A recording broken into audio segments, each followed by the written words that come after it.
네, 여러분 안녕하십니까? 오늘은 3일절이군요. 아, 벌써 100년이 넘어갔습니다. 참 그런 상황에서 저희들은 지금 오늘 공휴일을 맞이해서 지금 편안한 휴식을 즐기고 있습니다. 오늘은 에, 지금까지 그 월남전 참전 용사들에 대한 상위 등급 등 여러 가지 사안을 요구에 따라서 지금까지 방송을 해왔는데요. 국내에서 군 생활을 하다 상의를 입은 사람들이 왜 이 국내 쪽에 있는 그런 방송을 하지 않고 어, 월남 참전 용사들에게만 좀 치우치지 않느냐라는 의견이 있어서 그 의견을 저도 동감을 하면서 이제 앞으로는 섞어가면서, 그러니까 제가 지금까지 이 업무를 하면서 실제로 구제된 사례를 중심으로 여러분께 소개를 해드리겠습니다. 그러니까 여러분께서도 이 내용을 참작하시고 어떤 면으로 내가 신청할 때는 어떻게 해야 준비를 해야 되겠다라는 또 마음가짐을 갖고 또 연구를 해 보시기 바랍니다. 자, 사격 때 차량 정비 중에 일어난 사고입니다. 그러니까 포병 사격 때 차량 정비 중 추락 사고로 일어난 사고입니다. 자, 그래서 이런 분들은 결론부터 말씀드리면 공상 군경으로 인정을 받았고 그리고 또 나중에 등급까지 받아서 지금은 국가유공자로 혜택을 받고 있는 사람입니다. 자, 이 내용을 방송에 앞서서 저의 방송에 구독자가 아니신 분은 빨간 글씨로 된 구독 버튼을 꾹 좀 눌러주시고요. 그리고 좋아요, 그리고 알람 설정을 하면 여러분께 계속 공지가 되기 때문에 여러분께서도 간혹 제가 어떤 방송을 하고 있나를 알 수 있기 때문에 좀 유익한 점이라 할 수 있겠습니다. 어쨌든 그렇게 아시고요. 지금 이제 방송을 시작합니다. 어, A라는 사람이 이제 원래 운전을 좋아하는 사람이었습니다. 운전을 좋아해서 이제 군대 가서도 운전병으로 이제 다른 사람들처럼 좀 고위 간부들 운전병을 에, 하고 싶은 그 희망 사항이 있죠. 이제 갔어요. 이제 부대로 갔어요. 그래서 일단은 포병 사격대로 일단 어, 자대에 배치가 되었거든요. 자대 배치가 되었는데 포병 사격대에서 이제 운전병으로 지금 일을 하게 되었습니다. 자, 그런데 포병 사격대 가면은 어, 미사일 사령부 소속이죠. 포병 사격대가 여기는 미사일 사령부 1400 포병 대대거든요. 그런데 거기서 차량 정비를 하던 그 이제 분대장이 차량 정비를 하고 있는데 좀 불러서 가서 좀 이제 보조를 하다가 일단 그 포병 사격대에 오르게 됐습니다. 차량에 올라서 그분이 이제 이 자리를 잡고 열심히 지금 아무것도 지금 처음이라서 모르는 상태인데 어, 좀 평상시 보통 사람 이제 그러니까 그 밑에서 지금까지 일해왔던 사람은 이 성격을 알기 때문에 그 주의를 하면 떨어지지 않아도 될 만한 사고가 일어났습니다. 왜냐하면 처음이었고 처음에 상세하게 설명을 해주셨으면 그런 일이 없었을 텐데 좀 도와달라 해서 가서 이제 보조를 하고 있는데요. 그 원래 그 분대장이 이 기기를 잘못 조작을 해서 한 2m 밑으로 떨어졌어요. 그래서 이 사람은 우측 견갑골 관절과 분쇄 골절상이라는 상을 받았어요. 좀 길기도 하죠. 상이명이. 어쨌든 이렇게 받았는데요.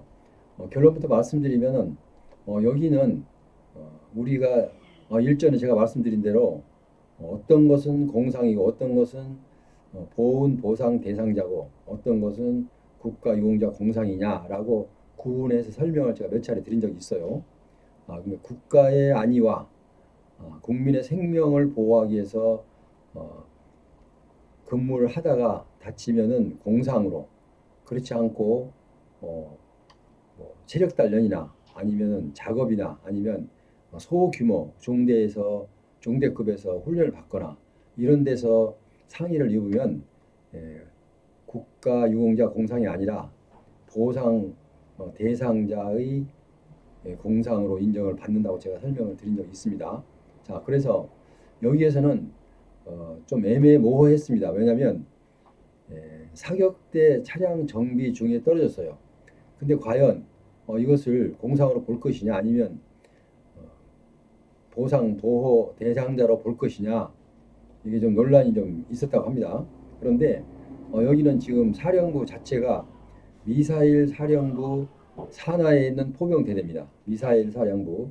그러니까 미사일 사령부 산하에 있는 포병대대이기 때문에 그 포 자체를 그 정비 자체를 상당히 중요한 그러니까 국민의 생명과 안위와 그리고 국가의 안위를 지킬 수 있는 그런 장비를 수리했기 때문에 공상으로 인정해야 된다라고 해서 결론은 보훈심사위원회에서 공상으로 군경 공상으로 인정을 했습니다. 결국은 그러니까 국가유공자의 기초가 되는 거죠. 보훈 보상 대상자가 아니라 누구나 보면 이럴 경우는 뭐 소총을 내가 뭐 수리하다가 하면은 이건 분명히 공상이 되지 않습니다. 그냥 부상 공상으로 돼서 지원 대상으로밖에 되지 않습니다. 그런데 여기서는 일단은 공상으로 인정을 받았어요. 받았는데 그 이유는 미사일 사령부 1400 포병대대에 속한 이 그 차량 사격대 차량의 정비 중에 발생한 사고이기 때문에 국민의 생명과 국가의 안위를 위한 훈련으로 봤던 겁니다. 그래서 공상으로 인정을 받았어요. 그리고 나서 나중에 이거 한 2년 전에 발생했던 사고인데요. 이제 그래서 공상을 받아서 현재는 국가유공자로 예우를 받고 있는 사람입니다. 자, 그래서 우리는 항상 내가 어떤 일을 할 때 또 어떤 사고를 당했을 때 어떻게 대처를 해야 되느냐.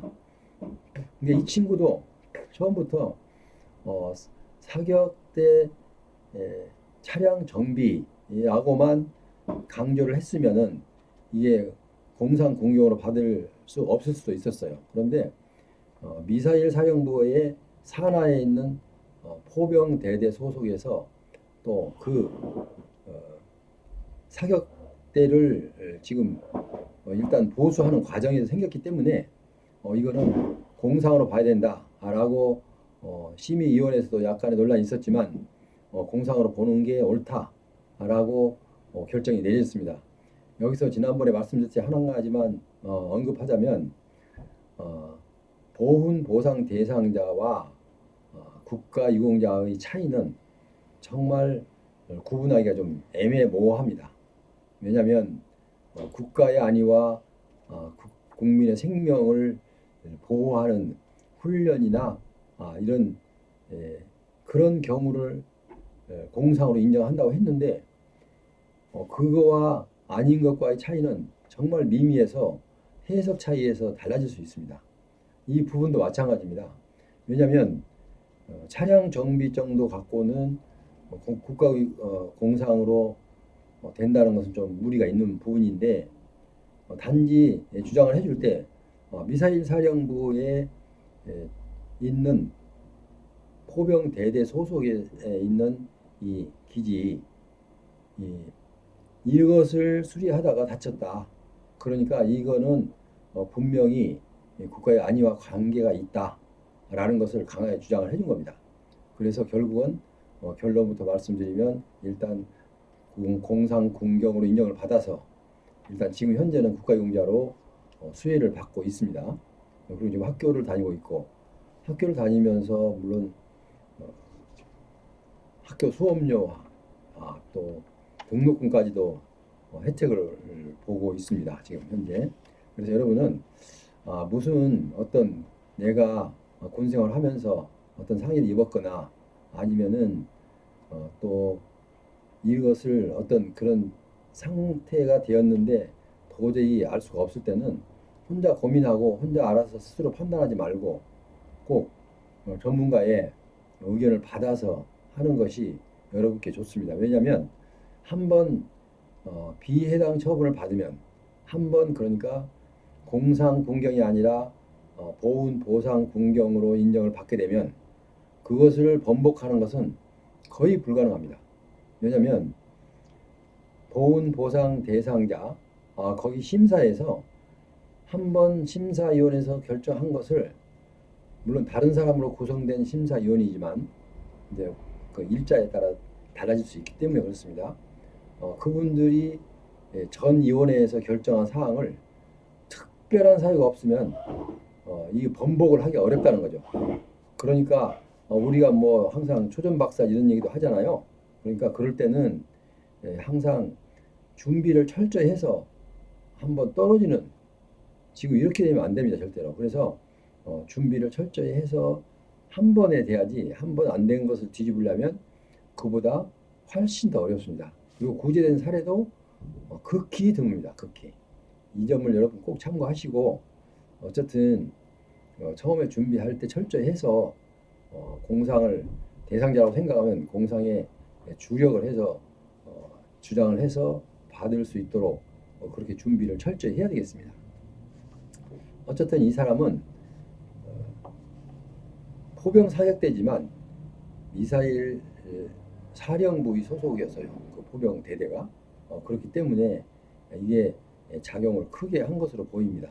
왜냐하면 미사일 사령부에서 훈련하는 그 포병 사격대에 보수를 하다가 상의를 입었기 때문에 이거는 정당하다 이렇게 판단을 한 겁니다.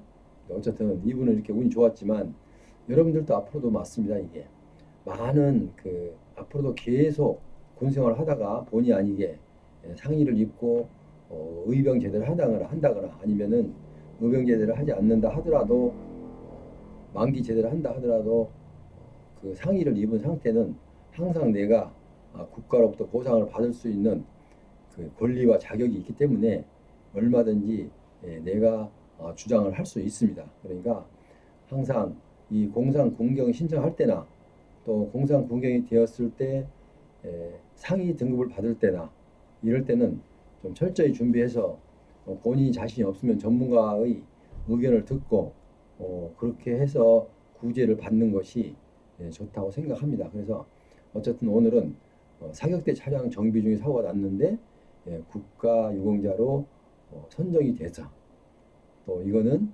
단지 아까 그 약간의 그럴 만한 주장할 만한 여건이 되는 거죠. 왜냐하면 미사일 사령부라는 그 뒤에가 든든한 게 있었지 않습니까? 어쨌든 우리는 내가 상황에 따라서 정말 노력하면 그 방향으로 갈 수 있는 길을 찾을 수 있습니다. 그러니까 전혀 모든 것은 불가능이란 없다고 보고 뭐 확실히 선이 그어져서 이건 너무나 뚜렷한 것은 할 수가 없겠지만 그 이외에는 내가 어떻게 신청을 하고 어떻게 준비를 했느냐에 따라서 변수는 충분히 작용할 수 있다.